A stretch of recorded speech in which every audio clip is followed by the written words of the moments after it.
অসংখ্য ধন্যবাদ জানাচ্ছি আমাদেরকে বুঝে সময় গেছো? দেওয়ার জন্য। আজকের প্রোগ্রামে আরো উপস্থিত থাকবেন doctor Nawab Shobha Noor madam, assistant professor, popular medical college,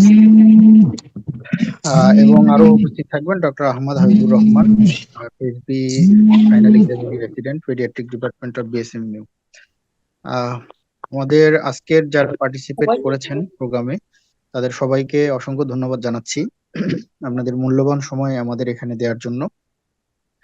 আপনারা সবাই জানেন যে এক্সিস মেডিকেল স্কুল একটি ভলান্টিয়ারি অর্গানাইজেশন এবং এরই প্রেক্ষিতে দেশের বিভিন্ন দুর্যোগের সময় হেলথ রিলেটেড যে ইস্যুগুলো থাকে সেই সময় বিভিন্ন সেশন অ্যারেঞ্জ করে থাকে এক্সিস মেডিকেল স্কুল। যেমন করোনার সময় আমরা অনেকগুলো সেশন আয়োজন করেছিলাম, ডেঙ্গুর সময় আমরা সেশন আয়োজন করেছি, এরকম হেলথ রিলেটেড আমরা এর আগেও বন্যার সময় হেলথ রিলেটেড ইস্যুগুলো নিয়ে সেশন আয়োজন করেছিলাম। তো তারই প্রেক্ষিতে আমাদের আজকের এই আয়োজন। তো আমরা আশা করছি যে যে সকল মানুষ আমাদের ডক্টর সোসাইটির যারা বন্যা কবলিত এলাকায় যাচ্ছেন স্বাস্থ্যসেবা দেওয়ার জন্য, তারা আজকের এই সেশনের মাধ্যমে অনেক বেশি উপকৃত হবেন। এবং আমাদের ডক্টর সোসাইটিতে অন্য যারা আছেন তারাও আজকে বন্যা কবলিত এলাকায় মানুষ কি কি ধরনের স্বাস্থ্য রিলেটেড সমস্যা পড়তে পারেন সেই বিষয়গুলোতে নলেজ পেয়ে যাবেন, ভবিষ্যতে তাদের কাজে লাগবে ইনশাল্লাহ। তো আমাদের হাতে আসলে সময় কম, যেহেতু 3টি সেশন হবে এর মাঝেই।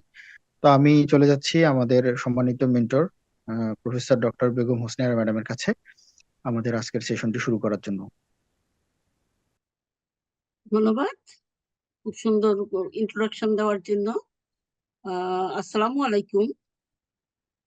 অ্যাক্সিস মেডিকেল স্কুলকে অনেক অনেক শুভেচ্ছা না দিয়ে ভুল হবে, কারণ কি অনেক অনেক শুভেচ্ছা তাদের মনের মধ্যে কেমন করে আসে যে একদম এই পরিস্থিতিতে এইটা করতে হবে, এটা কিন্তু খুব ইম্পর্টেন্ট। আর আমার কাছে মনে হয় এই এই যে এই অনলাইন যে লেকচারটা বা অনলাইন যে ট্রিটমেন্ট দেওয়াটা, এই মনে হয় এই প্রথম মনে হয় স্টার্ট হইতেছে, এই প্রথম স্টার্ট হইতেছে। আসসালামু আলাইকুম। বন্যা দুর্গত এলাকায় অনেক মানুষ আটকা পড়েছে, তাদের থাকা খাওয়া এবং তাদের হাইজিন পুরাটাই অনিশ্চিত। বন্যা দুর্গত এলাকায় মেইনলি যে উপজেলা health complex, even the union level, community level সবই ডুবে গিয়েছে। এক কথায় মানুষের এক কথায় বলতে গেলে মানুষের কি হয়, মানুষের লস অফ এই একটা যদি বন্যা হয়, ফ্লাড ইফেক্ট কি করে, ফ্লাড ইফেক্ট মেইনলি মানুষের loss of life, human life, loss of poverty, loss of infrastructure, road closure হয়, প্লাস ক্রপ ডিস্ট্রাকশন হয়, প্লাস লাইফ স্টকসও লস হয়। সুতরাং এত কিছু আমাদের লসের মধ্যেও কিন্তু আমাদের মেইন এইগুলো হলো ডাইরেক্ট লস হয়। অনেক সময় দেখা যায় আমাদের ইনডাইরেক্টলি আমাদের কি এফেক্ট করতেছে, আমাদের মেইনলি এফেক্ট করতেছে এই বন্যাতে স্বাস্থ্যের মেইনলি কি ক্ষতি হইতেছে, সেটাই হলো আমাদের দেখার বিষয়। স্বাস্থ্য দেখা যাচ্ছে যে এইখানে যেহেতু বন্যা দুর্গত এলাকায় পানিটা থাকে কন্টামিনেটেড এবং নট সেফ ফর অল। দেখা যায় diarrhoea, dysentery, cholera, typhoid, malaria, dengue, UTI, scabies, I infection, এগুলো সবই দেখা যায় হচ্ছে। এখন এখন আমরা মেইনলি বলতে পারি যে আমাদের রিপ্রোডাক্টিভ, আমি যেহেতু গাইনি সাবজেক্টে বলবো, রিপ্রোডাক্টিভ হেলথে কি অসুবিধা হয়। ধরি একটা মেয়ে, একটা 16-17 বছরের মেয়ে, তার মিনিস্ট্রেশন হইলো, বাট তাকে দেখা গেল তার হাইজিনটা, সে মিনস্ট্রুয়াল যে হাইজিন সেটাও সে মেনটেন করতে পারতেছে না। সুতরাং সেই চিন্তা করে আমাদেরকে সেইভাবেই আগাইতে হবে, তাকে কিভাবে আমরা তার হাইজিনটা মেনটেন করতে পারি, সে কিভাবে ক্লিন থাকতে পারে। দেখা যাচ্ছে এই যে ছোট মেয়েটা, তার সিভিয়ার পেইন হচ্ছে, তাকে ওই সময় আমরা কি চিকিৎসা দিতে পারি। তাকে এটাকে বলে পেইন ডিউরিং মিনিস্ট্রেশন, ডিসমেনোরিয়া, তাকে আমরা অনেক সময় সিম্পলি আমরা একটা কি দিতে পারি, একটা অ্যানালজেসিক দিতে পারি।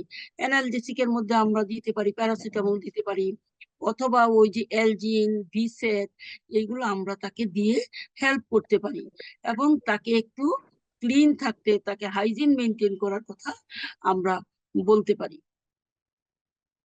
আরেকটা জিনিস আমরা বলবো যে ফ্লাড এফেক্টেড এরিয়াতে প্রথমেই আমাদের যে কি করতে হবে, ফ্লাড এফেক্টেড এরিয়াতে গিয়ে আমাদের মেইনলি কাউন্টিং করতে হবে। কাদের কাউন্ট করতে হবে? যে প্রেগনেন্ট মাদাররাই কিন্তু মেইনলি বেশি এফেক্টেড হচ্ছে, প্রেগনেন্ট মাদার আর শিশুরা। প্রেগনেন্ট মাদারের জন্য তাদের একটা স্পেশাল, তাদের যেমন তাদের কি অসুবিধা হচ্ছে, তারা খাবার পাচ্ছে না, তারা ওষুধ পাচ্ছে না, তাদের যে একটা এন্টিনেটাল চেক আপ সেটা হচ্ছে না। সুতরাং আমাদের এইগুলা বেশি খেয়াল করতে হবে। ধরি একটা প্রেগনেন্সি মা আসলো, প্রেগনেন্ট মাদার গুলাকে আমরা যদি আইসোলেটেড করে নিই, আইসোলেটেড করে ওদেরকে আমরা প্রথমে কি করতে পারি, যে first trimester pregnancy, second trimester, অথবা লাস্ট ট্রাইমেস্টার, অথবা ডেলিভারির কাছে কাছে কিনা, যারা একদমই ডেলিভারির কাছে কাছে তাদেরকে আমরা কি করতে পারি, ওটাকে ট্রান্সফার করে দিতে পারি। ট্রান্সফার করে যেখানে সেফলি ডেলিভারি করা যায়, সেফ ভেজানাল ডেলিভারি অথবা সিজারিয়ান সেকশন, যাই হোক না কেন, সেইটা যাতে আমরা করতে পারি সেইটার ব্যবস্থা করতে হবে। মেইনলি অবশ্য আমি কয়েকদিন ধরে ইয়াতে দেখেছি, এই হেলিকপ্টারে করে অনেক মাদেরকে, গর্ভবতী মহিলাদেরকে তাদেরকে নিরাপদ স্থানে বা হসপিটালে বা কোনো নিরাপদ ক্যাম্পে তাদেরকে স্থানান্তরিত করতেছে। সুতরাং এটা খুব ভালো ইনিশিয়েটিভ। আরেকটা কথা, এই যে ফ্লাডের জন্য এই যে যে বন্যা, এই ফ্লাডে কি হয় মেইনলি, ফ্লাডে দেখা যাচ্ছে এই যে প্রেগনেন্সি, যদি ফার্স্ট ট্রাইমেস্টার প্রেগনেন্সি থাকে তাহলে তাহলে দেখা যাচ্ছে এইসব পেশেন্টদের অ্যাবর্শন টেন্ডেন্সিটা তাদের এই ফ্লাডের এফেক্ট করে মিসক্যারেজ হয়। অ্যাবর্শনের মধ্যে কি হইতে পারে, ইনকমপ্লিট অ্যাবর্শন হইতে পারে, কমপ্লিট অ্যাবর্শন হইতে পারে। আচ্ছা, এখন যারা ওই বন্য দুর্গত এলাকায় গিয়েছে তারা যদি এরকম একটা অ্যাবর্শনের পেশেন্ট পায়, সেটাকে সে কেমন করে ম্যানেজ করবে? সে প্রথমেই দেখবে যে তার ইয়া আছে কিনা, তার তার অ্যাবর্শনটা কমপ্লিট না ইনকমপ্লিট। যদি অ্যাবর্শন কমপ্লিট হয়ে যায় তাকে জাস্ট একটু অ্যান্টিবায়োটিক অথবা আয়রন ভিটামিন দিয়ে দিতে পারে। আর যদি ইনকমপ্লিট অ্যাবর্শন থাকে, ইনকমপ্লিট অ্যাবর্শন তো ডাক্তার যে যাবে, অথবা ডাক্তার মানে সে কিছু না কিছু বেসিক আইডিয়া তো তার আছেই, সে বুঝেই ফেলবে ইনকমপ্লিট অ্যাবর্শন হলে তার পেইন থাকবে এবং ব্লিডিং থাকবে।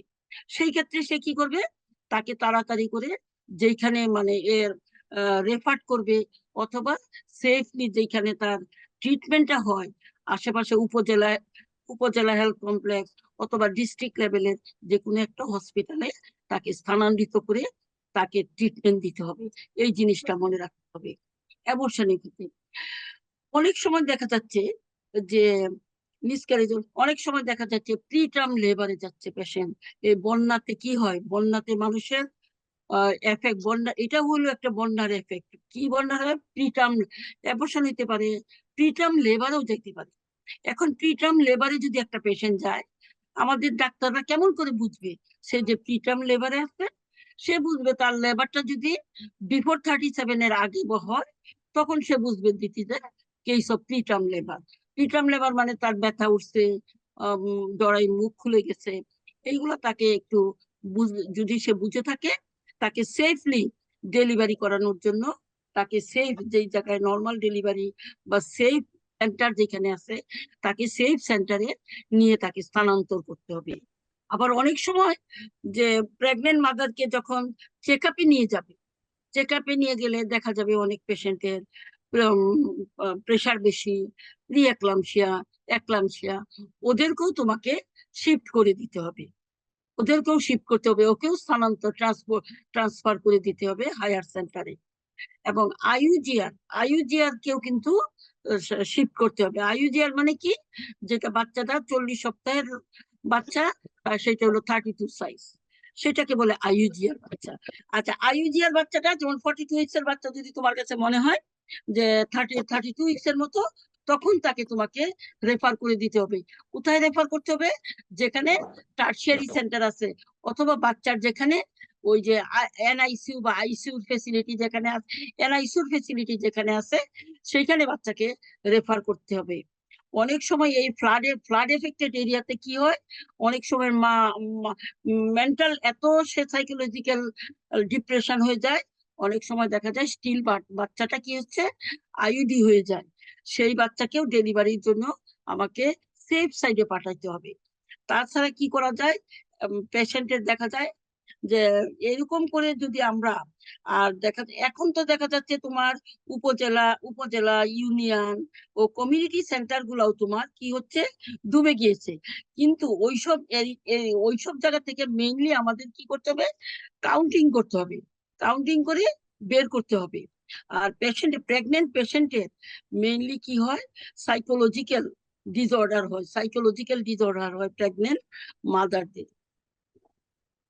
আর তাইলে আমরা জানলাম ফ্লাড কি এফেক্ট করে, মাটাকে তোমার প্রিটার্ম লেবারে নিয়ে যেতে পারে, লো বার্থ হইতে পারে, স্টিল বার্থ হইতে পারে, প্রি একলামসিয়া হইতে পারে, একলামসিয়া হইতে পারে। সুতরাং এইগুলো আমাকে একটা সেন্টারে গিয়ে প্রথমে আমার ডায়াগনোসিস করতে হবে। তাছাড়া যে মাটা তোমার দেখা যাচ্ছে যে নিয়ার দ্য ডেলিভারি টার্মে আছে, মানে মাত্র ডেলিভারি হয়ে যাবে, তাকে ইমিডিয়েটলি শিফট করে দিতে হবে, ইমিডিয়েটলি শিফট করে তাকে ডেলিভারির ব্যবস্থা করতে হবে। আচ্ছা, তার জন্য আমাদের স্পেশাল কেয়ার গিভে হেলথ টিম আমাদের আছে। এছাড়া দেখা যায় যে অনেক সময় অনেক ধরনের ডিজিজ হয়। কেমন ডিজিজ হতে পারে, মাটা ধরো তোমার প্রেগনেন্সির মধ্যে তার ডায়রিয়া হইতে পারে, ঠিক না? তার ডায়রিয়া হইতে পারে। এখন প্রেগনেন্সি উইথ ডায়রিয়া, তাইলে তোমাকে কি ট্রিটমেন্ট দিতে হবে? সেইখানে তুমি গিয়ে তাকে তোমার মেইনলি আমরা কি দেই, আমরা ওআরএস, প্রথমে আমাকে ওআরএস তাকে দিতে হবে। ওআরএস তো আমাদের অনেকেই ওআরএস নিয়ে যাচ্ছে, ওআরএস দিতে পারো, এজিথ্রোমাইসিন দিতে পারো, মেট্রোনিডাজল দিতে পারো, জিঙ্ক জিঙ্ক বি দেওয়া যেতে পারে। এবং অনেক সময় আমরা ওই যে রেসিকা রেসিকা দিয়ে থাকি টু কন্ট্রোল দা ডায়রিয়া। যদি ডায়রিয়া কন্ট্রোল না হয়, তাকে তোমার অনেক সময় শিফট করতে হবে, শিফট করে তাকে কলেরা স্যালাইন দেওয়া লাগতে পারে, যদি ওইখানে দেওয়া যায়। যদি সেন্টার থাকে আশেপাশে কোনো, যদি সেন্টার ভালো থাকে, উপজেলা হেলথ কমপ্লেক্স বা ইউনিয়ন হেলথ কমপ্লেক্সে যদি দেওয়ার মতো ফেসিলিটি থাকে, তাইলে কলেরা স্যালাইন দিতে হবে। তাইলে একটা পেশেন্টের যদি প্রেগনেন্সি উইথ ডায়রিয়া হয়, কারণ ডায়রিয়া তো হবেই, ওই জায়গার এরিয়া এখন সেফ না, যে পানিটা তার সেফ না। সুতরাং ডায়রিয়া হলে প্রেগনেন্সি উইথ ডায়রিয়াকে কিন্তু অবশ্যই সাথে সাথে তাকে হাইড্রেশন করতে হবে, অ্যান্টিবায়োটিক দিতে হবে, ওআরএস দিতে হবে। তবে একটা জিনিস মনে রাখতে হবে, যদি সাথে সাথে আমরা ডায়রিয়ার চিকিৎসাটা না করি, তাহলে কিন্তু তার অ্যাবর্শন হয়ে যেতে পারে, অথবা বাচ্চাটা স্টিল বার্থ হয়ে যেতে পারে। সুতরাং বি কেয়ারফুল, পেশেন্টকে এই ট্রিটমেন্ট গুলো দিতে হবে। ঠিক তেমনই কি হইতে পারে, পেশেন্টের ডিসেন্ট্রি হইতে পারে। ডিসেন্ট্রিতেও তোমাকে তার ট্রিটমেন্ট দিতে হবে, ডিসেন্ট্রির ট্রিটমেন্ট দিতে হবে। ডিসেন্ট্রির ট্রিটমেন্ট আহ অনেক সময় আমরা রফিকজিম দিয়ে থাকি, অথবা মেট্রোনিডাজল দিয়ে থাকি। এগুলো আমরা ডিসেন্ট্রির ট্রিটমেন্ট দিয়ে থাকি। আর একটা দেখা যাচ্ছে অনেক সময় তোমার টাইফয়েড হয়, পেশেন্টের কি হইতে পারে, টাইফয়েড হইতে পারে। টাইফয়েড হলে তোমাকে টাইফয়েডের ট্রিটমেন্ট দিতে হবে, যেমন তোমাকে সেফিকজিম দিয়ে দাও, 14 14 ডেজ, BD4 14 ডেজ সেফিকজিম দিয়ে দাও। এরপরে তুমি যখন বন্যা চলে যাবে, তখন তাকে স্পেশাল মেডিসিনের স্পেশালিস্টের কাছে দিয়ে তাকে চিকিৎসা করাইতে পারো। আরেকটা মোস্ট ইম্পর্টেন্ট কি, তোমার ফিভার, দা পেশেন্টের জ্বর আসতে পারে। জ্বর আসলে তখন তো তুমি এই বন্যা দুর্গত এলাকায় তুমি জানিয়ে যাবা, তাই তোমার চিকিৎসা। যদি প্রেগনেন্সি উইথ ফিভার হয়, তুমি তাকে জ্বরের চিকিৎসা দিতে পারো, না পাল্টে ডিএস করে দিতে পারো, এন্ড সাথে তুমি একটা অ্যান্টিবায়োটিক অ্যাড করে দিতে পারো। ইন জেনারেল আমরা অনেক সময় সেফ 300-400 মিলিগ্রাম বিডি করে দিয়ে দিই উইথ নাপা ট্যাবলেট।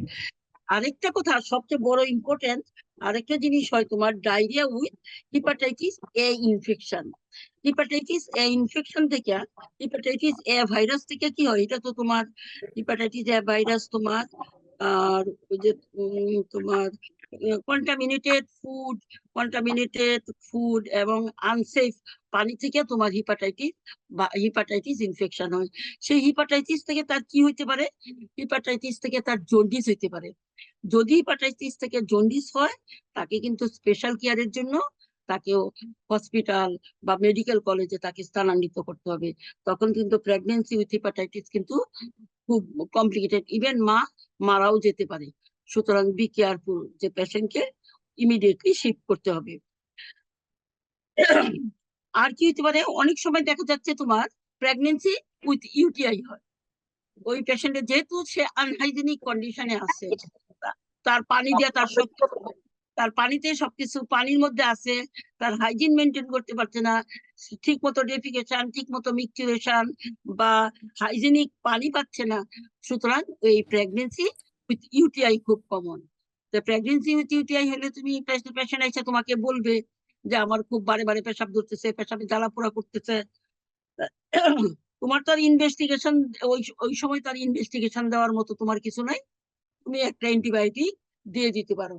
নর্মালি আমরা ফিউরোক্লেপ, ফিউরোটিল প্লাস এইগুলা দিয়ে থাকি প্রেগনেন্সিতে, অথবা ফিউরোসেপ এইগুলাও দিতে পারো, অথবা টার্বোক্লেপ, এইগুলো আমরা 500 মিলিগ্রাম বিডি করে দেই, দিয়ে পেশেন্ট মোটামুটি ভালোই হয়।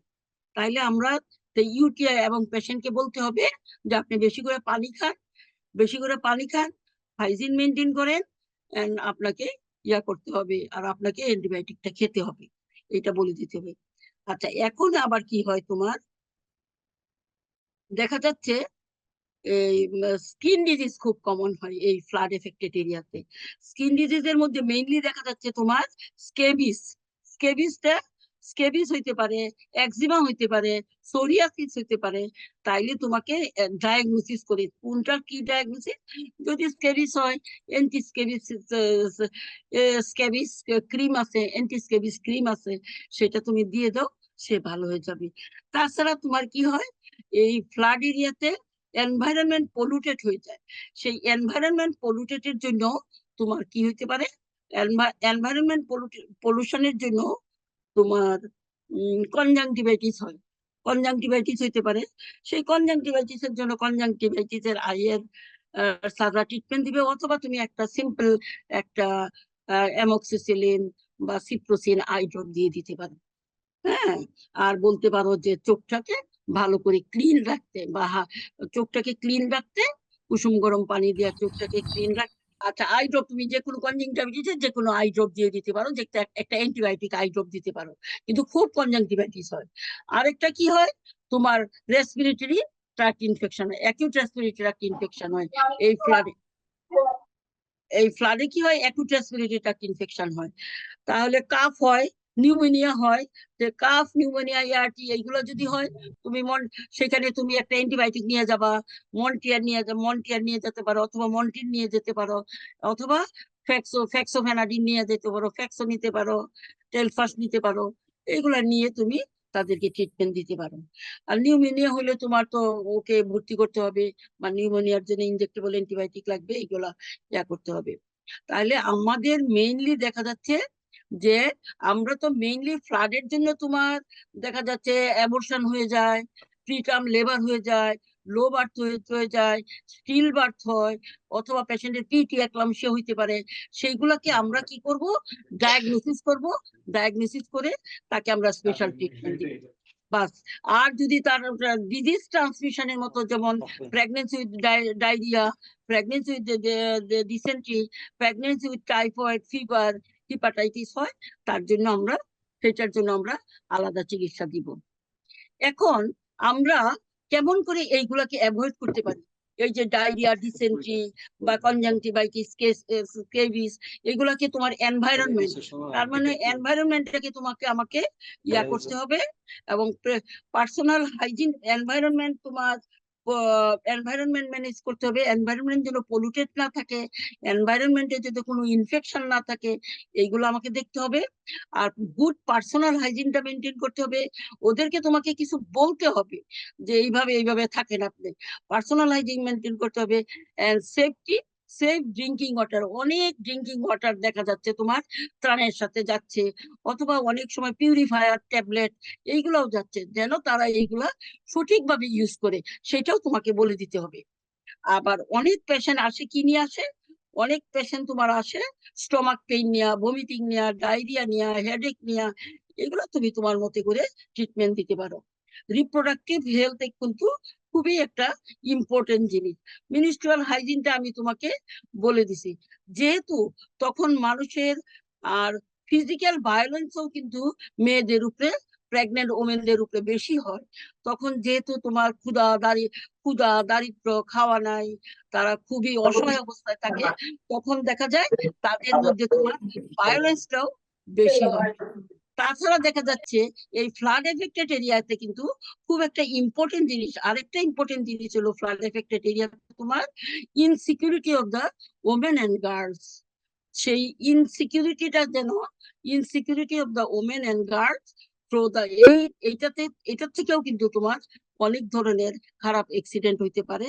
সেটাও তোমাদেরকে খেয়াল রাখতে হবে, যেন কিছুতেই কোনো ধরনের মানে কোনো অ্যাবিউজ না হয় কোনো ওমেন অথবা গার্ল। আর মেইনলি কি করতে হবে, ওইখানে গিয়ে এন্টিনেটাল, প্রেগনেন্ট, আমি প্রথমেই বলছি প্রেগনেন্ট মহিলাদেরকে আলাদা করে তাকে এন্টিনেটাল কাউন্ট করে নিতে হবে যে কতগুলো প্রেগনেন্ট পেশেন্ট আছে সেখানে।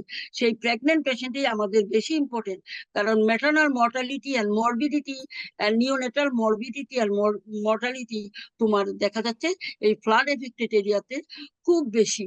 সুতরাং এই মর্টালিটি অ্যান্ড মরবিডিটিটাকে, এই মাতৃমৃত্যু এবং শিশু মৃত্যুটাকে প্রিভেন্ট করার জন্য আমাকে ওই এরিয়াটাকে কাউন্ট কাউন্ট করতে হবে কতজন আছে, এবং সেই মধ্যে আমাদেরকে জেস্টেশনাল এইজ অনুযায়ী তাদেরকে ট্রিটমেন্ট দিতে হবে। আরেকটা ইম্পর্টেন্ট জিনিস আমি বলে দিচ্ছি, আরেকটা আরেকটা ইম্পর্টেন্ট জিনিস, ব্রেস্ট ফিডিং। ব্রেস্ট ফিডিংটা তোমার খুবই ইম্পর্টেন্ট, যেন সে যেন খুব সেফলি এবং প্রাইভেসি মেনটেন করে সে যেন ব্রেস্ট ফিডিংটা করাইতে পারে, সেটাও কিন্তু ইম্পর্টেন্ট। কারণ কি, একটা বেবির হেলথ ডিপেন্ড করতেছে তোমার একটা নিওনেটের হেলথ, নিওনেট এবং বেবির হেলথ ডিপেন্ড করতেছে তার ব্রেস্ট ফিডিং এর উপরে। সুতরাং ব্রেস্ট ফিডিংটাও তাকে ঠিক মতো করতে হবে। আরেকটা জিনিস, হেলথ ইস্যু মেইনলি তোমার এনিমিয়া যদি থাকে, ধরো একটা পেশেন্ট আসলো এনিমিয়া নিয়ে, তুমি দেখলা পেশেন্টটা এনিমিক, তখন তুমি তাকে কি ট্রিটমেন্ট দিবা? এনিমিয়াটাকে তুমি ক্যাটাগরাইজ করে ফেলবা, whether it is mild, moderate or severe. যদি এনিমিয়া যদি মাইল্ড থাকে, মাইল্ড মডারেট থাকে, তুমি তাকে ডায়েট দিতে পারো, তাকে আয়রন থেরাপি দিতে, ডায়েট দিতে পারো, তাকে আয়রন থেরাপি দিতে পারো, তাই না? আর যদি দেখা যায় তার ডায়েট এবং আয়রনে খুব একটা এফেক্ট মানে ভালো হচ্ছে না, তখন তুমি ইনফিউশন দিতে পারো, ইনফিউশন, আয়রন ইনফিউশন দেওয়া যেতে পারে। অথবা সে যদি একদম নিয়ার প্রেগনেন্সি টার্মে থাকে, তখন কিন্তু আয়রন ইনজেকশন এবং আয়রন ট্যাবলেটে কোনো কাজ হবে না, তখন তোমাকে ব্লাড ট্রান্সফিউশন করতে হবে। সুতরাং তখন তোমাকে পেশেন্টটাকে শিফট করে নিতে হবে, পেশেন্টটাকে শিফট করে নিতে হবে। সুতরাং এনিমিয়া কারেকশন ইজ খুব ইম্পর্টেন্ট। এবং ডায়াবেটিস, যদি একটা পেশেন্টের ডায়াবেটিস থাকে, তাকেও কন্ট্রোল করতে হবে, তাকেও ডায়াগনোসিস করতে, কন্ট্রোল করতে হবে। এবং তাকে যদি এবং পেশেন্ট যদি থাকে যে এনিমিয়া, মিস, এগুলো অলরেডি আমার বলা হয়ে গেছে, স্কেবিস।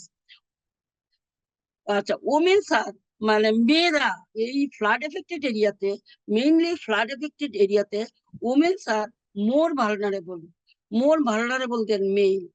সুতরাং মেয়েরা বেশি ভালনারেবল এই ফ্লাড এফেক্টেড এরিয়াতে। সুতরাং মেয়েদেরকে স্পেশাল কেয়ার দিতে হবে, এবং স্পেশাল কেয়ার দিতে হবে মেইনলি ফর প্রেগনেন্ট ওমেনদেরকে স্পেশালি কেয়ার দিতে হবে। কারণ প্রেগনেন্ট পেশেন্ট তোমার কি হয়, এতটা তোমার ইমিউনিটি তার থাকে না, তখন তার ইমিউনিটি খুব কম থাকে, যখন প্রেগনেন্সি হয় তখন তার ইমিউনিটি কমে যায়। সুতরাং যে কোনো ইনফেকশনে তার কিন্তু খুবই ইনফেকশন তার খুব বেশি অ্যাগ্রাভেট করে, ফলে দেখা যায় তার মর্টালিটি অ্যান্ড মরবিডিটি বেড়ে যায়। সুতরাং women are high mortality risk, women's আর। আর আরেকটা জিনিস করতে হবে, মেইনলি তোমার ট্রান্সপোর্ট ফেসিলিটি, ওইখানে যেন ইমার্জেন্সিতে, যে কোনো একটা ইমার্জেন্সিতে ট্রান্সপোর্ট আমাদের এখানে কি কি রাখতে হবে, তোমরা তো সবই, যে আমাদের ডাক্তাররা দেখেছি তো সব ওষুধ টষুধ সবকিছুই ওরা নিয়ে গেছে, যত লজিস্টিক সাপোর্ট, মেডিসিন, এগুলো সবই ওরা নিয়ে সাথে করে ত্রাণের সাথে নিয়ে গিয়েছে। সো মেইনলি তার ট্রান্সপোর্টটা ঠিক থাকতে হবে, তাকে যেন ইমার্জেন্সি বেসিতে তুমি যে কোনো জায়গায় তাড়াতাড়ি করে পাঠাইতে পারো, সেই ট্রান্সপোর্ট ফেসিলিটি থাকতে হবে। তারপরে মেডিসিন, তাকে প্রপার একটা মেডিসিন দিতে হবে এই ডিজাস্টারের সময়, তাকে যেন একটা প্রপার মেডিসিন দেওয়া হয়, এবং ড্রিঙ্কিং ওয়াটারটা যেন ভালো থাকে। ওই যে বললাম, হয় তুমি বোতলের পানি দিতে পারো, আমাদের সাথে অনেক বোতলের পানি যাচ্ছে, অথবা তুমি ট্যাবলেট দিতে পারো। এন্ড ফুড গুলো যেন কোনো কন্টামিনেটেড না থাকে, এবং পার্সোনাল হাইজিনের উপরে খুব ইয়া দিতে হবে। আর কি করতে হবে? Find out the pregnancy. আচ্ছা, আমাদের কি করতে হবে? তোমাদের ওই অবস্টেট্রিক কেয়ারটাকে ঠিক করতে হবে, ডিজাস্টার ইয়া করতে হবে, এবং মেইনলি তার ট্রান্সপোর্ট ফ্যাসিলিটি থাকতে হবে, মেডিসিন থাকতে হবে, ড্রিঙ্কিং ওয়াটার থাকতে হবে, এবং পার্সোনাল হাইজিন ফ্যাসিলিটি ইম্পর্টেন্ট থাকতে হবে। তাইলে আমরা কি কি জানলাম? আমরা মেইনলি জানলাম প্রেগনেন্ট উমেন, আর mainly pregnant women who is near the delivery, যার এখনই ডেলিভারির সময় হয়ে গেছে, হ্যাঁ, তাকে আমরা গিয়া কালেক্ট করব, তাকে আমরা কি করব? ট্রান্সফার করব। ট্রান্সফার করব হয়া দেয়ার ইজ, যেখানে তোমার ক্যাম্প আছে, যেখানে অনেক সময় দেখা যায় ক্যাম্প তৈরি করে, মানে ফ্লাড এফেক্টেড এরিয়াতে একটা সেই ক্যাম্প তৈরি করে, অথবা ক্যাম্প না থাকলে তাকে তুমি উপজেলাতে পাঠাইতে পারো যদি হেলথ কমপ্লেক্স ভালো থাকে, অথবা ডিস্ট্রিক্ট লেভেলে তুমি তাকে পাঠিয়ে দিতে পারো। কিসের জন্য? সেফ ডেলিভারির জন্য। সেফ ডেলিভারি আইদার নর্মাল হইতে পারে, অথবা ভেজানাল ডেলিভারি হইতে পারে। আর পেশেন্ট যদি দেখা যায় যে এটা হলো ডেলিভারির সময়, আর যদি পেশেন্ট দেখা যায় যদি first trimester first trimester and second ট্রাইমেস্টারের পেশেন্ট থাকে, তখন তুমি গুড অ্যান্টিনেটাল কেয়ার তোমাকে দিতে হবে। গুড অ্যান্টিনেটাল কেয়ারের মধ্যে তুমি পেশেন্টের হিস্ট্রি নিবা, এক্সামিনেশন করবা, এখানে তো ইনভেস্টিগেশনের ইয়া নাই, তুমি তাকে ট্রিটমেন্ট দিবা। ট্রিটমেন্টের মধ্যে তুমি তাকে কাউন্সিলিং করতে পারো, আয়রন দিতে পারো, তাকে ভিটামিন দিতে পারো, তাকে ডায়েট সম্পর্কে একটু বলে দিতে পারো, এই একটু খাবেন, এইগুলা তুমি একটু এই বলতে পারো। Specially personal hygiene. আর মেইনলি তোমাকে দিতে হবে medicine, iron, vitamin, nutritional diet. আমরা অলরেডি বলেছি ডায়রিয়া এবং কলেরা হলে কি কি দেব। ডায়রিয়া আর কলেরা ডায়রিয়া আর কলেরা হলে আমি অলরেডি বলে ফেলছি, তারে ওআরএস দিবা, মেট্রোনিকাল দিবা, এজিথ্রোমাইসিন দিতে পারো, প্রোবায়োটিক দিতে পারো, জিঙ্ক ট্যাবলেট দিতে পারো। আর ইউটিআই হলে তুমি সেফোরোক্সিম দিতে পারো, এনিমিয়া তুমি কারেকশন করতে পারো, টাইফয়েড হলে তুমি সেফিক্সিম দিতে পারো, ডায়াবেটিস হলে তুমি ডায়াবেটিক ড্রাগ দিতে পারো, হিপাটাইটিস হলে তাকে তুমি, জন্ডিস থাকলে তাকে হায়ার সেন্টারে পাঠাতে পারো। আবার ডেঙ্গু হইতে পারে তার, ডেঙ্গু হইলে তুমি ডেঙ্গুর ট্রিটমেন্ট দিতে পারো। ডেঙ্গু হইলে তার ডেঙ্গুর ট্রিটমেন্ট দিবা। যদি ডেঙ্গুর ট্রিটমেন্ট ওইখানে পসিবল না হয়, তাকে শিফট করতে হবে ডেঙ্গুর জন্য, ডেঙ্গু ট্রিটমেন্টের জন্য। তাছাড়া আরেকটা কি হতে পারে, তার ম্যালেরিয়া, ওইখানে বন্যা দুর্গত এরিয়াতে কিন্তু আবার ম্যালেরিয়াও খুব বেশি হয়। তাইলে দেখো, আমি ম্যালেরিয়া, স্কেবিস, ডেঙ্গু, তারপরে তোমার কনজাংটিভাইটিস, কোনো কিছু কিন্তু বাদ নাই, সবই তার হইতে পারে। Pregnancy with malaria, pregnancy with dengue, pregnancy with scabies, pregnancy with conjunctivitis, every, যে কোনো ডিজিজেই তার হইতে পারে। ম্যালেরিয়া যদি ম্যালেরিয়া হয়, তাহলে তুমি তাকে অ্যান্টি ম্যালেরিয়াল ট্রিটমেন্ট দিতে হবে, অ্যান্টি ম্যালেরিয়াল ড্রাগ সাথে করে নিয়ে যেতে হবে, কুইনুন নাকি একটা ড্রাগ আছে, সেটা নিয়ে যেতে হবে। হাইপার টেনশন যদি থাকে, তাকে অ্যান্টি হাইপারটেনসিভ ড্রাগ দিতে হবে। অনেক সময় দেখা যায় একটা পেশেন্ট তোমার প্রেগনেন্সি 28 উইকস প্রেগনেন্সি, তার ব্লিডিং স্টার্ট হইলো, তাকে বলে এপিএইচ। যদি এপিএইচ এর পেশেন্ট থাকে, তাকে তোমার ইমিডিয়েটলি শিফট করে তাকে ব্লাড ট্রান্সফিউশনের নিড হলে ব্লাড ট্রান্সফিউশন দিতে হবে। পিপিএইচ হলে তাকে শিফট করতে হবে এবং পিপিএইচ এর ম্যানেজমেন্ট করতে হবে। এবং প্রিটার্ম লেবার যদি থাকে, প্রিটার্ম লেবার হলে তোমাকে ডায়াগনোসিস করতে হবে। প্রিটার্ম লেবার আমরা কেমনে ডায়াগনোসিস করবো? পেশেন্ট আসবে পেইন নিয়া, ব্লিডিং নিয়া, অথবা সে বলতে পারে যে আমার পানি ভেঙে গেছে, ব্যথা উঠছে, তখন তুমি প্রিটার্ম লেবার, সাধারণত আমরা স্পেশালাইজ সেন্টারে ডেলিভারি করি, where there is a facility of NICU. তাইলে আমরা কি কি বুঝলাম? আমরা মেডিকেল ডিসঅর্ডারও বললাম, আমরা মেডিকেল ডিসঅর্ডার এইগুলো থাকলে আমরা ট্রিটমেন্ট দিব, এবং অবস্টেটিক্যাল ডিসঅর্ডার থাকলে এই ট্রিটমেন্ট দিব। অবস্টেটিক্যাল ডিসঅর্ডার কি বললাম, যে preterm labour, abortion, preterm labour, তারপরে এপিএইচ, পিপিএইচ, তারপরে হাইপারটেনশন, এইগুলা হইলো তোমার অথবা স্টিল বার্থ, আইইউজিআর, প্রিমেচুরিটি, এইগুলো হইলো। এন্ড তোমার ইয়া হইলো কি মেডিকেল ডিসঅর্ডার গুলো কি, ডায়রিয়া, ডিসেন্ট্রি, এনিমিয়া, টাইফয়েড, এগুলো কিন্তু প্রেগনেন্সির সাথে ইউটিআই কিন্তু খুব কমন পেশেন্টদের, প্রেগনেন্ট পেশেন্টদের এই কন্ডিশনে ইউটিআইটা খুব কমন। তাকে ইউটিআই এর জন্য তাকে বেশি করে পানি খেতে বলবা, ইউটিআই এর জন্য তাকে বেশি করে পানি খেতে বলতে হবে, এবং সে যেন বেশি করে পানি খায়, এবং অ্যান্টিবায়োটিক দিব, ট্রিটমেন্ট দিব। ওকে। নন প্রেগনেন্ট, এখন হলো একটা নন প্রেগনেন্ট ওমেন, একটা নন প্রেগনেন্ট গার্ল যদি তোমার কাছে আসে ডিউরিং এই ফ্লাড এফেক্টেড এরিয়াতে with pain in the lower abdomen, সে বলবে যে আমার আমার সেটাকে আমরা ডিসমেনোরিয়া বলবো। সেই ডিসমেনোরিয়া যদি থাকে, তাইলে তাকে কি দিতে হবে, ডিসমেনোরিয়া থাকলে তাকে relieve of pain by analgesic. তাহলে আমাদেরকে যদি নন প্রেগনেন্ট থাকে, মিনিস্ট্রেশন হয়, সেটাও কিন্তু ফ্লাড এফেক্টেড এরিয়াতে একটা 16 to 17 ইয়ার্স গার্লের যদি মিনিস্ট্রেশন হয়, সেটাও কিন্তু অসুবিধার কারণ।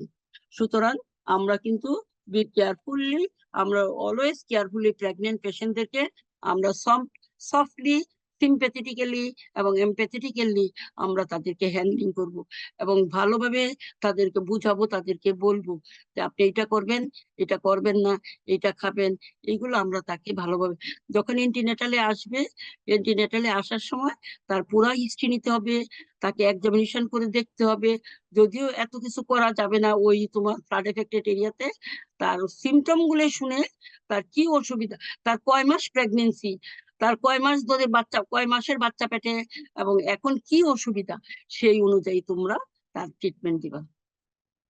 সুতরাং ফ্লাড এফেক্টেড এরিয়াতে অনেক সময় তোমার দেখা যাচ্ছে যে এইগুলা এই মেইনলি আমাদের কি করতে হবে, এখন উপজেলা হেলথ কমপ্লেক্স বা ইউনিয়ন হেলথ কমপ্লেক্স অথবা কমিউনিটি লেভেলের হেলথ কমপ্লেক্স, শুধু আমাদের ডাক্তাররাই কিন্তু ওই অ্যান্টিনেটাল চেক আপ করে না, ওর সাথে কিন্তু ডাক্তাররাই করে না, সাথে ওইখানে আরো লোকজন আছে, অ্যাসিস্ট্যান্ট হিসাবে অনেকেই থাকে, তারাও কিন্তু চেক আপে আসে।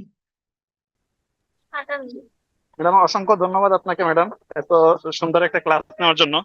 আর আশা করতেছি এর দ্বারা আমাদের যেসব ভাই বোনেরা বিভিন্ন জায়গায় গিয়েছেন, তারা অনেক বেশি হেল্পফুল হবেন এবং তাদের ম্যানেজমেন্ট আরো সুন্দর হবে ইনশাল্লাহ।